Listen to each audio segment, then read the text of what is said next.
The final aspect of your logo design is that it has to be instantly recognizable. When people see your logo in other various forms, if you're going to change it for different album covers, people need to know that it's still you. In terms of being distinct, we need three things. The logo needs to be instantly recognizable. You need to be able to recognize it from a distance.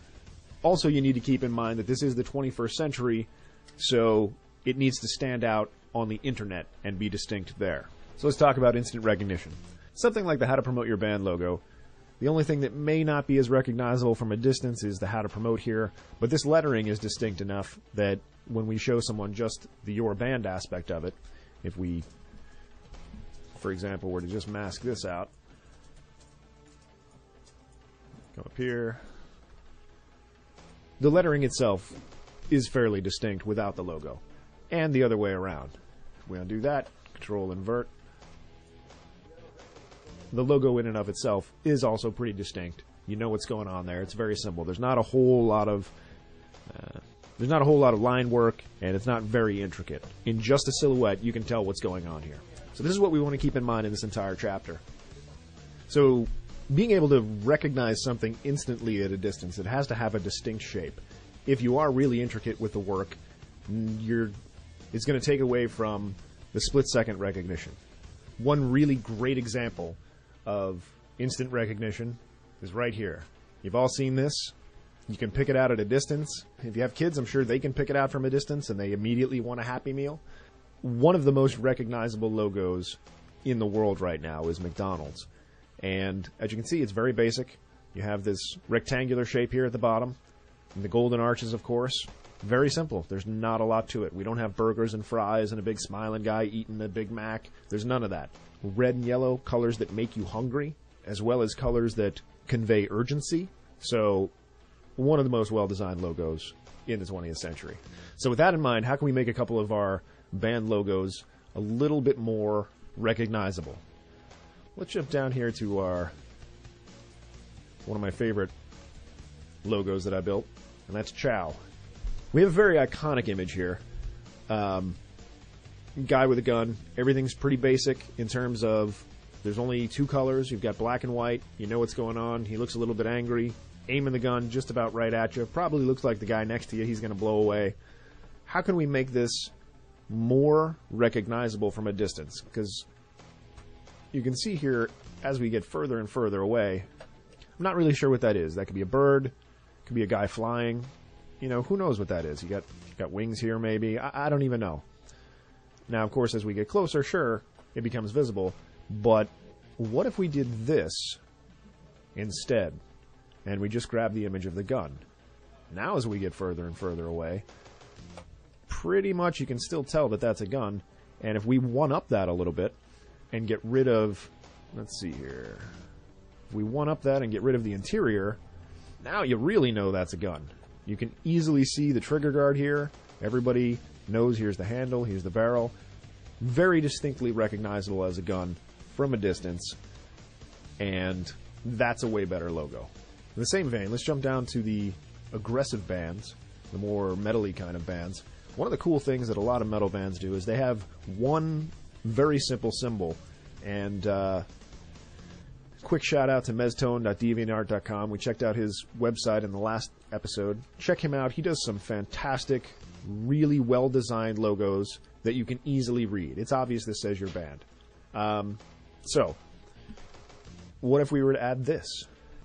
There's a band called Trivium, which I love. And they have two symbols. They have this one up top here. But one of the great things that they've also done, in the lettering of their name, they've got another symbol built in. And that's this letter T here. They've done such a good job making their logo iconic that if we add a new layer here and fill in Trivium, now they have two symbols. And this one, I would say, is almost better because, I mean, who really knows what this is? You may know what this is if you're a Trivium fan. Most people not going to recognize it. Like if you're a passing fan, probably not going to know what this is. If you've heard a couple songs, you know, who knows? But at the same time, if you see this giant letter T here, obviously that's the first letter of their name, and it's a pretty cool looking version of that letter. This is a great icon, and they've begun using this in conjunction with the other one. I have a shirt at home, for example. that pulls this T. Oops, hang on just a second. Pulls this letter T up over here underneath the other symbol to combine them. So that's a great idea. Very iconic. Again, you can see it at a distance. We drop this down, so now you're, yards and yards and yards away, a couple miles. Probably not that far. But you can still see it's a letter T. You can still make out what it is. You can even see the little teeth here if you zoom in a little bit further. So, same thing with our aggressive logo here. We shut off Trivium. Even without your band, it's evident that that's a letter Y. But in addition, it's an interesting enough letter Y where that's going to stick in your head. When you see this again, the first thought is going to be either, man, that's the symbol for your band, or where have I seen that letter Y before? And then your brain's going to start working, and then it'll eventually put it together that, oh yeah, I saw that band one time and they had this, great song, or they were terrible, or whatever. Again, like I said before, the music is up to you guys, but I can help you with the art. So, keep this in mind. It's really good if the symbol that you're using, if you have a symbol, can be placed right into the name of your band. On that same note, let's talk a couple of bands that are distinctive, but they don't have a logo. They just use their name as their logo. So let's check this out. Here are a couple that fairly obvious. Kiss, probably the most famous here. A little bit less famous, Metallica way on the top there. But let's concentrate on Kiss. Again, this logo follows all the rules that we've set out before. The jagged edges of the S's reflect that this band is going to be a little more aggressive. They're kind of in the hard rock, heavier genre, so it fits in with that. Also fits in with their attitude. A lot of times you're going to see these letters on fire, which reflects their stage show. You can instantly recognize this font style when you see it. You know, for instance, that when you see this logo, you're talking about the band Kiss, and not necessarily this short film of the same name. Even if we zoom out, you can still tell that it's Kiss. Even with Metallica, if you check out Metallica up there, you may not even be able to recognize the words or what it says as we zoom out, but you can definitely recognize the shape of it. Alright, let's talk about what if you're not in a hard, aggressive band. I showed you Enya and Depeche Mode here. Both of them not known for their heavy, aggressive styles, but they both still have their own distinct image. So let's move on real quick to a more introspective band like Enya or Depeche Mode. Metal bands and industrial and hard rock and a lot of the more hardcore rap bands all tend to sing about outside influences and the effect that these influences have on the people singing. That's why I chose the word introspective to sort of separate the metal-y bands from the softer, more melodic, more flowing bands, because these bands are more concerned with the self. They're more concerned with how am I reacting to these things rather than how are these things, in many cases, oppressing me or reacting to me. With that in mind, something like handwriting, you don't get more introspective or intimate with your own thoughts than in your handwriting. So that's why a lot of these bands, and we'll go back here real quick to the word logos, Depeche Mode, handwritten. Enya, handwriting. Immediately when you look at this, you have a sense for the feeling that that person had when they were writing it. Same thing with Depeche Mode. This handwriting style gives you some insight into the performer. I've chosen a fixed created font for the Your Band in this particular instance. However, the one that I chose, there are a lot of round edges. If you notice, even the jagged edges here, the points at the ends of the N and the A, still rounded off, not as hard. Before we move on here, I'd just like to give another shout out to Mixes90 at DeviantArt.com. DeviantArt, fantastic resource. Go there, check out some of Mix's stuff. It's this plastic font is the one I've chosen. Great resources here, and for the most part, people don't mind if you use their imagery or you use their fonts as long as you credit them. This is their work you're using. It's not your own original work. So, back to Your Band. I'm just going to do something real quick. There are a couple of different things that you can do here to give a couple, if you don't have any one standout letter like the Y from the aggressive logo that we looked at, then let's move Your Band, or How to Promote, out of the way here. Let's take Your Band, get rid of the letters, and then duplicate that. I'm holding down Alt, and I'm using the Move tool here to duplicate.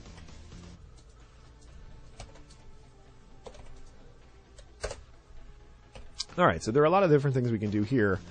We can combine letters, and you've seen this in many cases, I'm sure. And we can combine them in a couple of different ways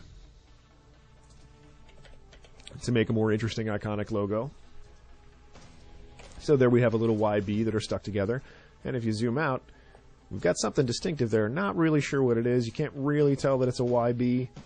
If you're a fan of the band, you can tell.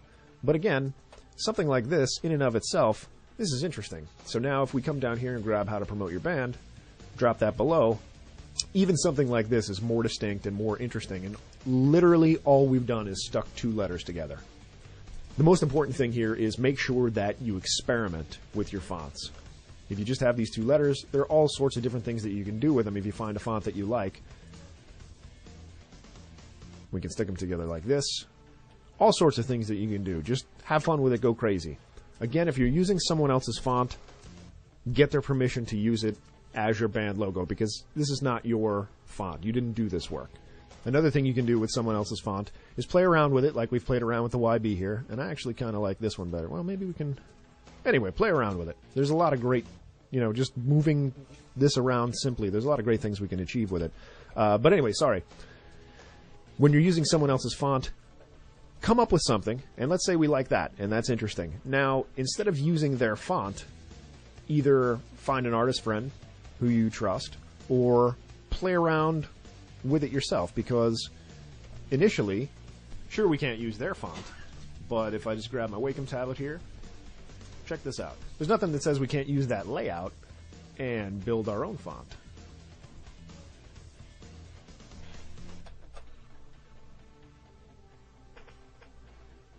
Furthermore, down the line, maybe that's what you want to do. Maybe you want to change the font up, because look, these two, basically the same thing. We can even thicken this up a little bit here. Make it a little more, now it kind of looks like I'm saying yo.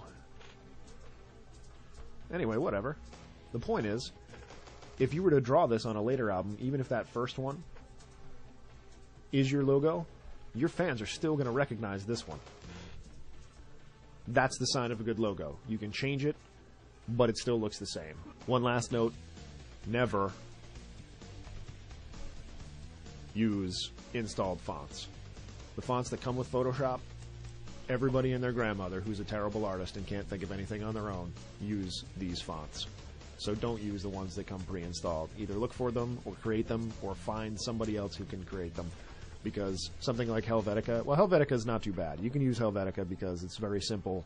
It's just a basic sans serif font. But for instance, as you start using these fonts, you're going to see over and over and over examples of where people have used these.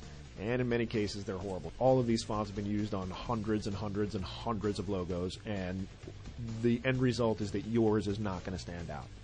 So anyway, that's all for now. Please remember to comment. Hey everyone, one quick note before you go.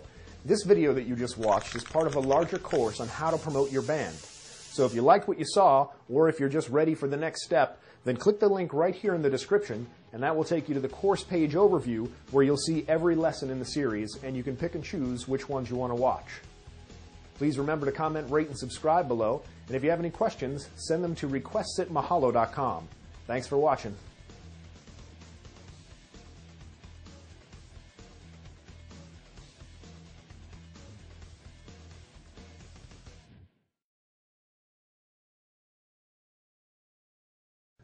The next thing that's going to make your logo great is